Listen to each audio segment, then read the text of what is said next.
네, 안녕하세요. 반갑습니다. 서울시향의 퇴근길 톡 콘서트. 오늘은 바로크와의 만남을 주제로 여러분들과 다시 랜선으로 연결해 만나 뵙고 있습니다. 저는 해설을 맡은 경희대 후마니타스 칼리지의 조은하입니다.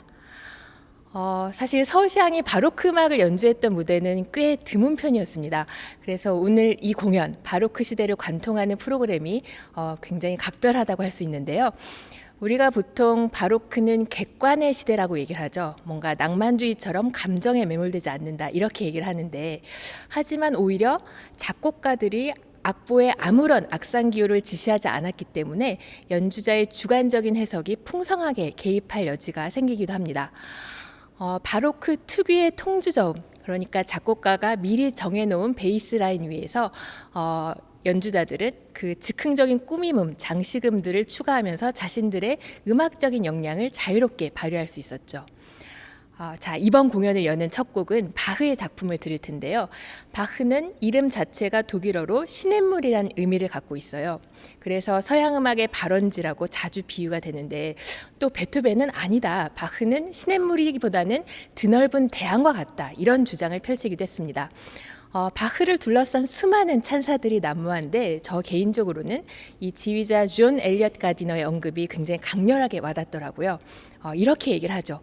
모든 음악가들이 종교를 갖고 있는 건 아니지만 모든 음악가들은 바흐를 믿는다.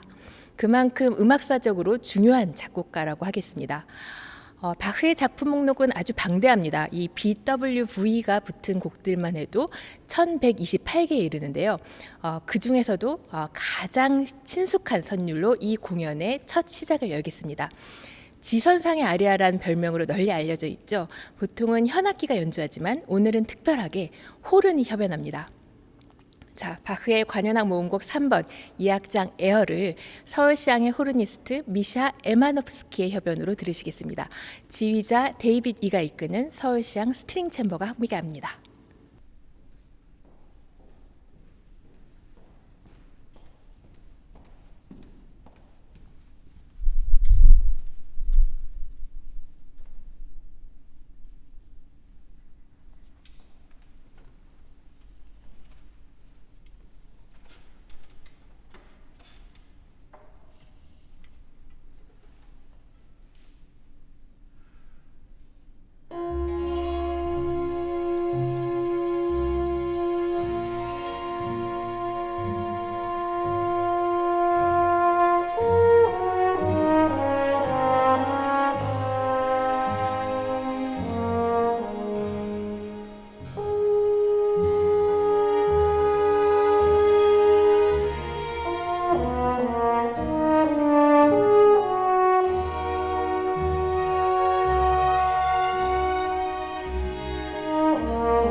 네, 바흐의 작품을 한 곡 더 감상하시겠습니다. 우선 이런 질문부터 던져볼게요. 바로크 협주곡의 특징은 무엇일까요? 우리가 보통 알고 있는 콘체르토에서는 그 협연자가 눈부신 기교를 과시하는 순간들이 굉장히 만발하잖아요. 뭐 대표적으로 카덴자가 그런 순간이고요. 그런데 바로크 협주곡에서는요, 이 독주자가 오케스트라와 협력하는 동등한 파트너로 기능을 하게 됩니다. 그러니까 협연자가 테크닉을 과시하기보다는 솔로와 투티, 이 두 음향체의 콘트라스트, 대비가 중요한 거죠. 또 하나 바로크 시대의 협주곡은 협연자가 혼자만 등장하지 않고 우리가 다음 곡으로 들려드릴 바흐의 콘체르토처럼 2명 이상 작은 그룹을 이룰 때가 많습니다. 이 독주자 그룹을 콘체르티노라고 하고 또 여기에 대응하는 기악 합주를 리피에노라고 부르는데요. 이렇게 독주 그룹, 합주 그룹 두 음향체가 뚜렷하게 구별되면서 서로 경쟁과 조화를 이뤄나가죠. 자, 이제 마흐의 2대의 바이올린을 위한 협주곡 1악장 비바체를 들려드릴 텐데, 이 협연자인 2명의 바이올리니스트가 후가 주제를 마치 돌림 노래처럼 카논풍이라고도 하는데, 이 앞서거니 뒷서거니 주고받게 됩니다. 그 여러 결의 선율이 서로 포개지고 또 엉키기도 하고 또 어루만지기도 하면서 그야말로 소리의 직조를 섬세하게 엮어가는데요. 워낙 선율의 교차가 세밀하게 조직됐기 때문에 이 두 바이올린 협연자들이 상대방의 연주에 아주 공들여서 귀 기울이면서 그 주제의 제시나 응답을 유기적으로 풀어가게 됩니다. 자, 바로크 콘체르토의 발전을 엿볼 수 있는 요한 세바스찬 바흐 2대의 바이올린으로의 협주곡 1악장을 오늘 스트링 챔버 악장을 맡고 있는 엄성용 부수석과 또 제2바이올린 김수영 차석의 협연으로 감상하시겠습니다.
네, 이번엔 바로크 목관악기 협주곡을 만나보겠습니다. 마르첼로의 오보에 콘체르토 D 단조를 들려드릴 텐데요. 당시만 해도 신생 악기였던 오보에가 이 바로크를 상징하는 대표적인 악기로 튼튼히 자리매김하는데 마르첼로의 오보에 콘체르토가 꽤 큰 힘을 보탰습니다. 바흐도 이 협주곡을 굉장히 좋아해서요. 직접 챈발로를 위해서 편곡을 하기도 했었어요. 그만큼 바로크 목관 사운드 특유의 매력이 깃든 작품이죠. 알렉산드로 마르첼로는 전문 작곡가라기보다는 딜레탕트, 그러니까 아마추어 음악 애호가였습니다. 직업이 베네치아의 행정관, 공무원이었는데요. 음악뿐만 아니라 문학이나 수학, 철학에도 관련된 저술을 남길 정도로 아주 박학다식했었어요. 특이한 건 작품을 발표할 때마다 자신의 이름을 밝히지 않고 대신에 가명으로 곡을 내놨었다고 해요. 그래서 이 오보에 콘체르토는 한동안 전업 작곡가였던 동생 베네데토 마르첼로의 작품으로 잘못 알려지기도 했었죠. 자, 오보에는 오케스트라 조율의 기준이 되는 악기입니다. 음의 파장이 고르다는 장점을 갖고 있죠. 합주할 때도 다른 악기 소리에 묻히지 않는 독특한 고유의 사운드가 특징인데 이 목관악기 중에서도 얇은 겹 리드에 공기를 불어넣기 때문에 제대로 소리를 내기 또 어려운 악기로 통합니다. 특유의 콧소리, 비음, 또 단단하고 꽉 찬 음색, 청아하면서도 애틋한 사운드가 특징이죠. 그래서 마르첼로뿐만 아니라 바로크 작곡가들, 알비노니, 치마로사, 비발디도 이 악기의 매력에 흠뻑 매료되었습니다. 자, 마르첼로의 오보에 협주곡, 저희가 느리고 명상적인 2악장 아다지오, 또 연이어서 날렵하고 통통 튀는 3악장 프레스토를 들려드릴 텐데요. 이 바로크적인 콘트라스트를 만끽하면서 감상하시면 좋겠습니다. 협연자는 오보의 이미석 수석, 그리고 서울시향의 스트링 챔버가 함께합니다.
네, 바로 그 특유의 목관 사운드 마르첼로의 오보에 협주곡을 감상하셨습니다. 지휘자 데이비드 선생님께서 그 직접 챈발로 바소 콘티뉴 연주에 동참해 주셨어요. 이렇게 바로크 시대만 해도 지휘자 역할을 챈발리스트나 악장이 도맡는 경우가 많았습니다. 저희가 이번 프로그램을 구성하면서 바로크를 바라보는 후대 음악가들의 새로운 시선은 또 어떻게 여러분들께 소개해 드릴 수 있을까 고심했었는데요. 그래서 북구의 낭만파 그리그와 또 현대 작곡가 젠킨스의 작품을 선곡해 봤습니다. 노르웨이 베르겐 태생의 그리그는 북유럽의 쇼팽이라고 불리죠. 페르긴트 조곡, 솔베이그 노래로 우리에게 친숙한데 이 오페라나 교향곡 같은 대작보다는 피아노 소품 또 성악곡에 강점을 갖고 있었습니다.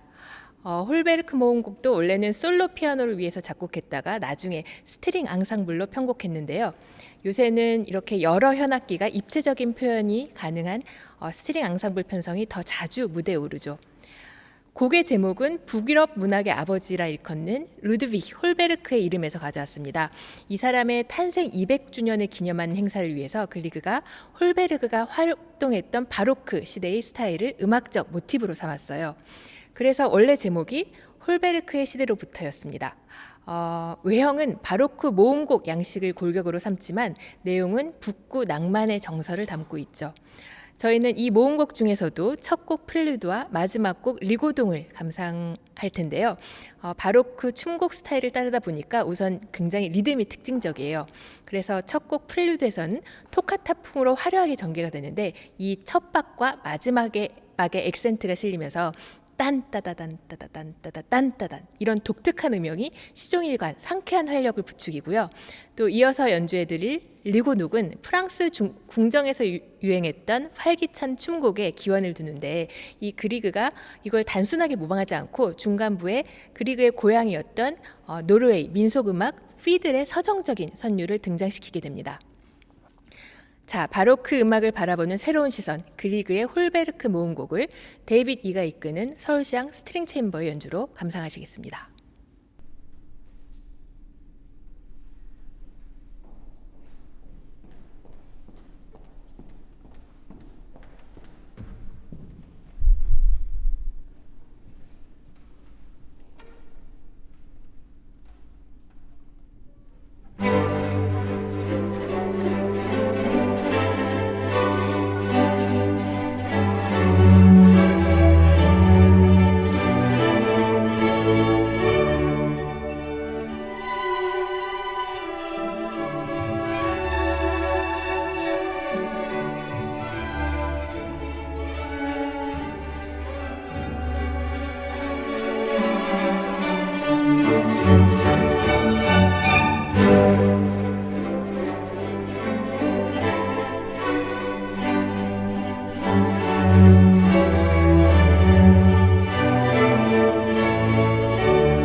네, 바로크를 바라보는 후대 음악가들의 새로운 시선. 이번에는 칼 젠킨스의 합주 협주곡 팔라디오로 이어가 보겠습니다.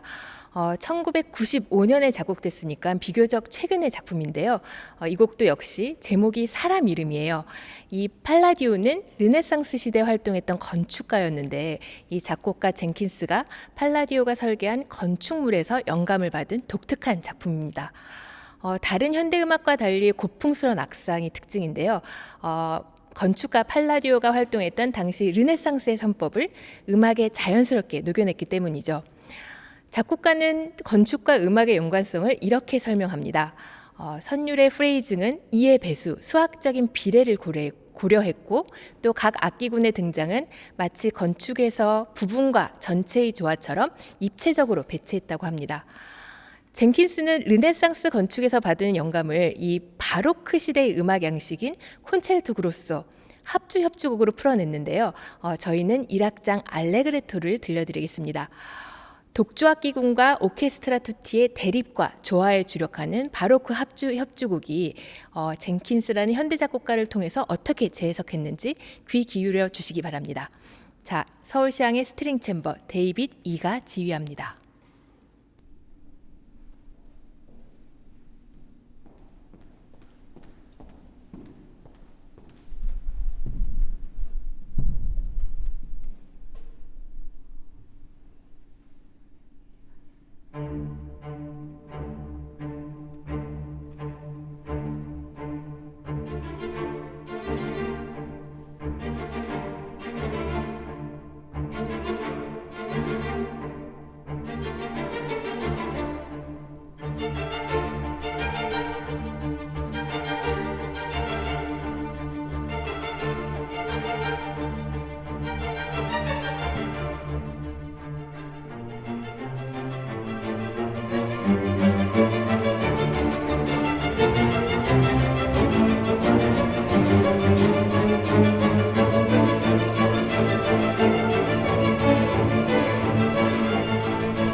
네, 이제 비발디의 사계 중 겨울로 이어가겠습니다.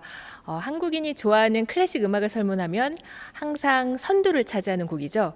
개인적으로는 이 곡의 어떤 훌륭한 음악적 가치가 오히려 너무 유명해서 제대로 발휘되지 못하는 것 아닌가 그런 생각을 하기도 하는데요. 비발디는 이탈리아의 바로크를 대표하는 작곡가였습니다. 관광도시 베니스에서 태어났어요. 카톨릭 신부 성직자로 활동했었는데 그 당시에도 베니스는 수많은 여행객들이 모이는 유흥, 환락의 도시였다고 해요. 그러다 보니까 어떤 무책임한 사랑의 후유증, 이 미혼모나 버려진 아이들이 많았다고 합니다. 그래서 비발디는 이 고아들을 위한 음악학교 피에타 음악원을 35년 동안 이끌면서 다양한 음악 활동을 펼치게 되는데요. 저희가 감상할 비발디의 사계는 바이올린 협주곡입니다. 1725년 세상에 처음 출판이 됐고요. 작품의 원 제목이 굉장히 멋져요. 화성과 창의의 시도. 여기서 창의는 인벤션, 새로 생각하여 만든다는 의미인데 그만큼 바로크의 새로운 음악적인 도전을 담고 있죠. 총 12곡으로 구성되어 있는데 이 첫 곡부터 네 번째 곡까지 봄, 여름, 가을, 겨울 4계절을 묘사하고 있습니다. 계절이 가져온 자연과 일상의 변화를 음표로 그려낸 풍경화라고 할 수 있죠. 비발디는 계절의 변화를 이 음악뿐만 아니라 언어와 문장으로 생생히 묘사하면서 악보 곳곳에 새겨 놓았어요. 이걸 소네트라고 일컫는데요. 그래서 비발디의 사계는 구체적인 스토리를 담고 있는 표제 음악이라고 할 수 있습니다. 저희가 이따가 음악이 연주될 때 자막으로 이 소네트의 문장들을 타이밍에 맞춰서 띄워드릴 거예요. 자, 비발디 사계 중 겨울은 1악장은 매서운 겨울, 그 칼바람을 묘사하고 있습니다. 이빨을 부딪히면서 바들바들 떠는 모습이 이 음악적인 기법 트레몰로 기법으로 생생하게 표현되고 있고요. 또 2악장은 따뜻한 난로가를 묘사하는데 이때 창밖의 겨울비는 현악에 이 손으로 뜯어서 연주하는 피치카토 주법으로 표현이 됩니다. 또 마지막 3악장은 꽁꽁 얼어붙은 빙판에서 미끄러지기도 하고 넘어지기도 하고 또 다시 일어나는 모습을 재기발랄하게 그리고 있습니다. 이 곡이 오늘 공연의 마지막 곡입니다. 저희가 그 공연에 대한 여러분들의 다양한 피드백을 기다리고 있는데요. 이 영상의 아래쪽 텍스트 더보기를 클릭하시면 설문 링크와 연결되어 있습니다. 솔직한 의견 허심탄회하게 전해주시면 다음 공연에 적극 반영하겠습니다. 저는 여기서 인사를 드릴게요. 해설의 조은하였습니다. 다음 공연에서 반갑게 만나 뵙겠습니다.